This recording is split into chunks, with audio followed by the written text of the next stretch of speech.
ഓം നമോ ഭഗവതേ സാईശ്വരായ. ശ്രീ സത്യസായി ഭാഗവതം. ഷിർദി സായി അവതാര മഹിമ. എപ്പോഴോ എവിടെ നിന്നോ എന്നറിയാതെ ഒരു നാൾ ഷിർദി ഗ്രാമത്തിലെ ഒരു വേപ്പുമരച്ചുവട്ടിൽ ആദ്യമായി സായിയെ ലോകം കണ്ടു. അന്ന് ബാലന് പ്രായം 16 കണ്ടേക്കും. ആദ്യം ആ തിരുസ്വരൂപം കാണാൻ ഭാഗ്യമുണ്ടായത് നാനാ ചോപ്പദാറിന്റെ വൃദ്ധമാതാവിന്. അവരുടെ വാക്കുകളിൽ അതിസുന്ദരനായ വശ്യതയുള്ള ഒരു ബാലൻ വേപ്പുവൃക്ഷ ചുവട്ടിൽ ധ്യാനത്തിലാണ്ടിരിക്കുന്നു. പിന്നീട് ഒരു നാൾ ഷിർദി ഗ്രാമത്തിൽ ആ സുന്ദര രൂപം കാണാതെയായി. പ്രാണൻ നഷ്ടമായതുപോലെ ഗ്രാമീണർ പിടഞ്ഞു. ഏറെക്കാലം കഴിഞ്ഞ് സുഹൃതിയായ ചാന്ദ് പട്ടേലിന്റെ കൂടെ ആ തേജോരൂപം വീണ്ടും ഷിർദിയിലെത്തി. ആ സംഭവം ഇങ്ങനെയായിരുന്നു. ധനികനായ മുസ്ലിം പ്രമാണിയാണ് ചാന്ദ് പട്ടേൽ.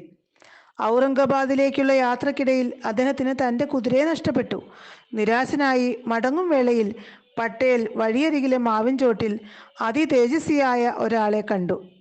ആ സിദ്ധൻ പട്ടേലിന്റെ കുതിരയെ കണ്ടെത്താൻ സഹായിച്ചു. വിസ്മയകരങ്ങളായ പല അനുഭവങ്ങളും അദ്ദേഹം പട്ടേലിന് സമ്മാനിച്ചു. അത്ഭുതാധീനനായ ചാന്ദ് പട്ടേൽ അദ്ദേഹത്തെ തൻ്റെ നാട്ടിലേക്ക് ക്ഷണിച്ചു.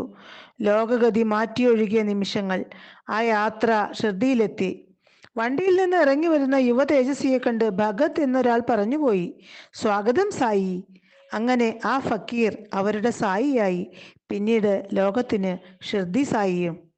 സർവദേവതാ സ്വരൂപമായി ആശ്രയിക്കുന്നവർക്കും അവഗണിക്കുന്നവർക്കും തനതായ രീതിയിൽ അനുഗ്രഹം ചൊരിഞ്ഞുകൊണ്ട് ആ ശിവസ്വരൂപം വർഷങ്ങളോളം ഷിർദിയിൽ വസിച്ചു. ജീർണിച്ചു തുടങ്ങിയ ഒരു മസ്ജിദായിരുന്നു ബാബ തൻ്റെ വാസസ്ഥാനമായി തിരഞ്ഞെടുത്തത്. ചിലപ്പോൾ അവിടുന്ന് മാരുതി ക്ഷേത്രത്തിൽ പോയിരിക്കും, അല്ലെങ്കിൽ ചാവടിയിൽ. ചിലപ്പോൾ യോഗി ദേവിദാസിനോടൊപ്പം കഴിയും. വളരെ പെട്ടെന്ന് ഷിർദി ഗ്രാമം ബാബയുടെ മഹിമ മനസ്സിലാക്കി. എത്രയോ ലീലകൾ അവിടുന്ന് മസ്ജിദിലിരുന്ന് ആടി. മസ്ജിദിനു ചുറ്റും രാത്രിയിൽ വിളക്കുകൾ കൊളുത്തിവെക്കുന്നത് ബാബയ്ക്ക് ഇഷ്ടമാണ്. ഇതിനുള്ള എണ്ണ ഷിർദിയിലെ കച്ചവടക്കാർ സൗജന്യമായി നൽകും. കുറച്ചു കഴിഞ്ഞപ്പോൾ കച്ചവടക്കാർ അതിന് തയ്യാറായില്ല. പതിവ് പോലെ എണ്ണയ്ക്ക് ചെന്ന സായിയെ ഒഴിഞ്ഞ പാത്രവുമായി അവർ മടക്കി. ഒരു പരിഭവവും ബാബയ്ക്ക് ഉണ്ടായില്ല.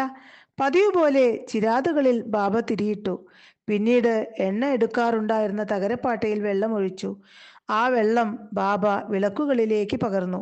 തിരി കത്തിച്ചു. തിരികൾ എണ്ണയിലെന്ന പോലെ ഉജ്ജ്വല ശോഭയോടെ കത്തി. രാത്രി മുഴുവനും വിളക്കിലെ ജലത്തിൽ കിടന്ന് തിരി ജ്വലിച്ചു. ഇതെല്ലാം ഒളിഞ്ഞു നിന്ന് കച്ചവടക്കാർ കാണുന്നുണ്ടായിരുന്നു. അവർ സമസ്താപരാധവും പൊറുക്കാൻ അപേക്ഷിച്ചുകൊണ്ട് ആ തൃപ്പാദങ്ങളിൽ ശരണം തേടി. അവിടുന്ന് കരുണാപൂർവം അവരെ അനുഗ്രഹിച്ചയച്ചു. ഇങ്ങനെ നിരവധി ലീലകളിലൂടെ ഷിർദിയിലെ മഹാപുരുഷൻ ലോകത്തിനു മുന്നിൽ സ്വയം തന്നെ പലവിധം വെളിപ്പെടുത്തിക്കൊണ്ടിരുന്നു.